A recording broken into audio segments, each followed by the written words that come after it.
E rakarua ti, e rakarua ta. Nau mai ki te whare haka o te Ahikaaroa.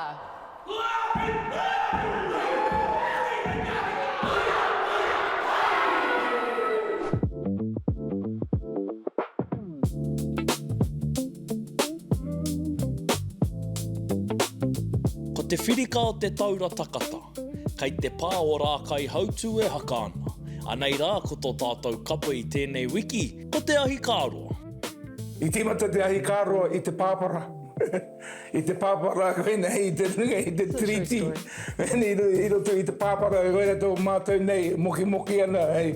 Koe nei ki ngā mahi. Nei, ki ngā mahi haka, ki ngā waiata.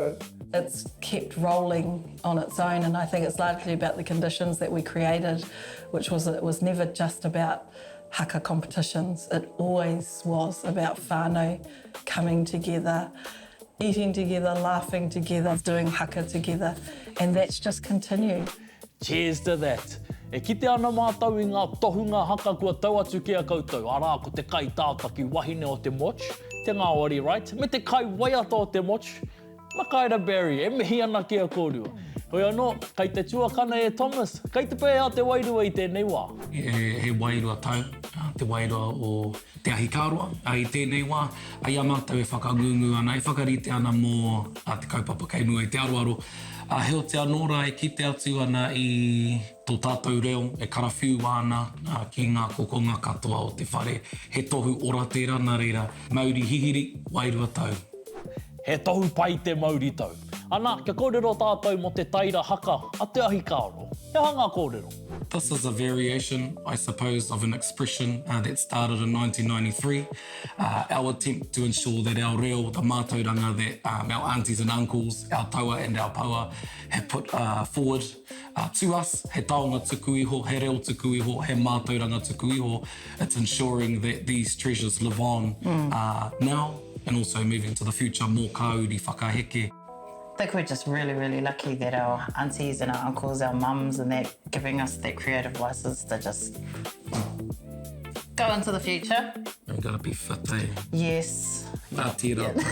Ātira tau. Ātira tau pia. Fitness is key e te whānau. Yes. Auē, auē. Auē, taukiri e. He passion, tēnei. Ei. Ai. Ai.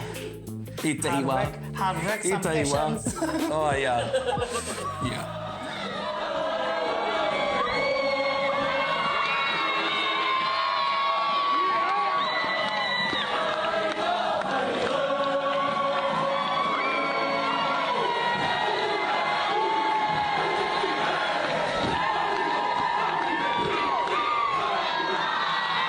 E rere ngā poia aoraki mauka. Ko te pātai nui pēr ki a koe Thomas. Nō kaitahu, nō tūhaurangi rānei o pūke ngā poi. Hoi anō, ka whakahuki anō i te rākau kōrero ki a koe kei te pāpā tauira. He hanga kōrero whakamuti ngā au. Me ko te whai, ki te taumata, whakataitaini.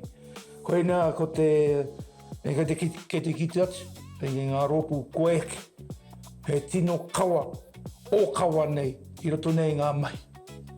If you're serious, if you're serious about this, and we should be, if you're serious about this, then there it is, okay? But if you want to be famous, then you come to me.